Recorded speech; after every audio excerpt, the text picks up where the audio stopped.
Klasifikasi sumber daya alam. Yang pertama yaitu pengertian sumber daya alam. Sumber daya alam adalah keseluruhan dari faktor fisik, biologi, dan sosial yang merupakan elemen pembentuk di sekitar kita. Ekosistem adalah tatanan unsur lingkungan hidup dan saling mempengaruhi dalam bentuk keseimbangan, stabilitas, dan produktivitas. Lingkungan hidup, biosfer, dan atmosfer yang keberadaannya tergantung pada aktivitas manusia. Sumber daya ini tidak selalu bersifat fisik, tetapi juga non-fisik. Sumber daya ini ada juga yang dapat berubah menjadi bentuk lain, bahkan menghilang juga yang sifatnya kekal. Kemudian yaitu sumber daya hayati. Sumber daya hayati merupakan salah satu sumber daya alam yang dapat diperbaharui dan pulih. Sumber daya ini terdiri atas flora dan fauna. Hayati di sini berarti sesuatu yang hidup dan dapat mengalami kematian. Sumber daya yang lainnya yaitu sumber daya non-hayati. Sumber daya non-hayati dapat diartikan sebagai sumber daya yang tidak hidup dan tidak pula mengalami kematian. Contohnya, air dan udara.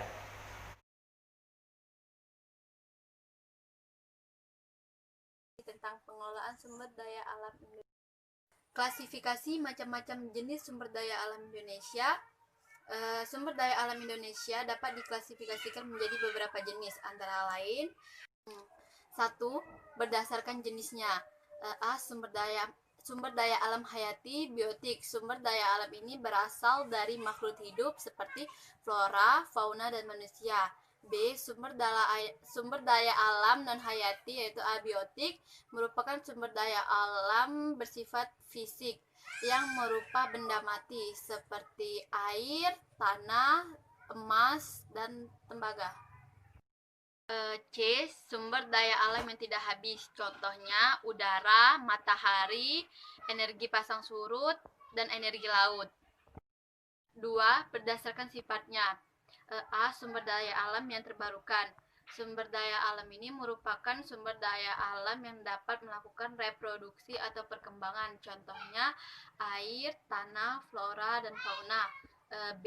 Sumber daya alam yang tidak terbarukan, merupakan sumber daya alam yang tidak mengalami perubahan, contohnya minyak tanah, gas bumi, batu bara. 3. Berdasarkan potensinya. A. Sumber daya alam mentari, yaitu sumber daya alam yang dimanfaatkan dalam bentuk fisiknya, contohnya batu, besi, emas, kayu, dan lain-lain. B. Sumber daya alam energi, yaitu sumber daya alam yang dimanfaatkan energinya, contohnya batu bara, minyak bumi, air terjun, dan sinar matahari. C. Sumber daya alam ruang, yaitu sumber daya alam yang merupakan ruang atau tempat hidup, contohnya area tanah. 4. Berdasarkan tujuannya. A. Sumber daya alam bahan industri, merupakan sumber daya alam yang umumnya digunakan bahan dasar atau bahan baku industri, contohnya tanah liat. B. Sumber daya alam bahan pangan, merupakan sumber daya alam yang digunakan sebagai bahan pangan baik secara langsung maupun tidak, contohnya padi, jagung, dan kedelai. C. Sumber daya alam sandang, merupakan sumber daya alam bahan sandang adalah sumber daya alam yang dapat digunakan sebagai bahan baku pembuatan sandang, contohnya sutra dan kapas.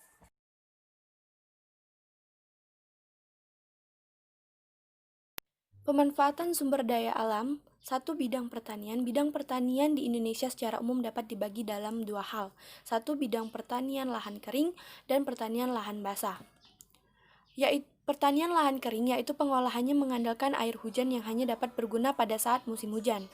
Lahan ini dikembangkan pada ketinggian 500 sampai 1.500 meter. 2. Pertanian lahan basah. Petani mengembangkan lahan ini pada dataran rendah, yaitu 3.000 meter ke bawah. Masyarakat Indonesia menyebutnya dengan sawah. 2. Bidang perkebunan. Perkebunan dibagi menjadi perkebunan besar yang merupakan kebun yang dikelola oleh perusahaan berbadan hukum dan perkebunan rakyat. 3. Bidang peternakan. Lahan dapat digunakan sebagai peternakan dan hewan yang diurus dapat menjadi sumber daya yang renewable sehingga dapat dikembangbiakan. 4. Bidang perikanan. Perikanan merupakan sumber daya yang luas yang terdapat di laut maupun air tawar. 6. Bidang pertambangan. Pertambangan dapat dikelola oleh masyarakat maupun perusahaan. Minyak bumi dimanfaatkan untuk berbagai keperluan seperti bahan bakar minyak, listrik, industri, kendaraan, dan juga dapat menjadi sumber ekonomi ketika dilakukan ekspor dan penjualan lainnya. Pengolahan sumber daya alam. Pengelolaan merupakan upaya yang tersusun secara sistematis dan terpadu yang dilakukan dan bertuju untuk melestarikan fungsi lingkungan hidup dan sumber daya alam serta dapat mencegah terjadinya kerusakan dan atau pencemaran lingkungan hidup. Konservasi sumber daya alam hayati dan ekonominya berasa pelestariannya kemanapun dan manfaatnya sumber daya alam hayati dan ekosistem secara sebagian konservasi dapat dilakukan dengan kegiatan. Yang pertama, pengawetan keanekaragaman jenis tumbuhan dan satwa berserta ekosistemnya. Yang kedua, pemanfaatan secara lestari sumber daya hayati dan ekosistemnya.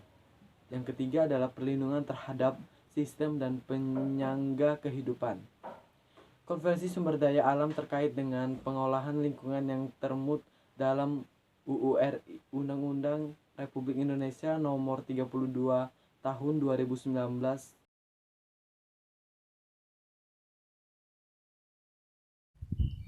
Pemanfaatan sumber daya alam di Indonesia.